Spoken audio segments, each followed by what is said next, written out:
Good day, class! Today, we are going to explore one of the most essential biological processes that sustains life on Earth, which is photosynthesis.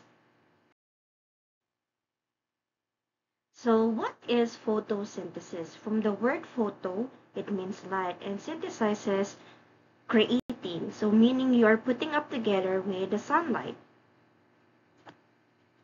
So photosynthesis is the process by which green plants, algae, and certain bacteria convert light energy into chemical energy that is stored in the bonds of glucose molecules.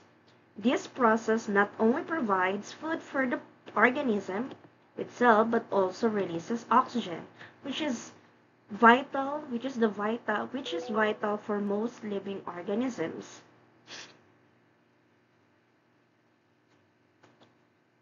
And don't forget, plants are autotrophs, meaning they create their own food. So the general equation of photosynthesis is carbon dioxide plus water, then the sunlight will give sugar and oxygen. So therefore, carbon dioxide and water are your reactant, sugar and oxygen will be your product.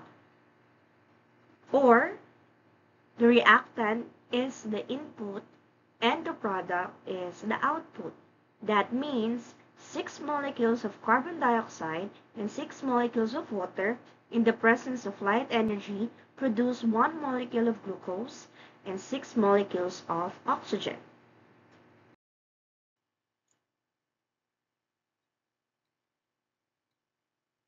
So let's take a closer look on how this photosynthesis happens in the plant.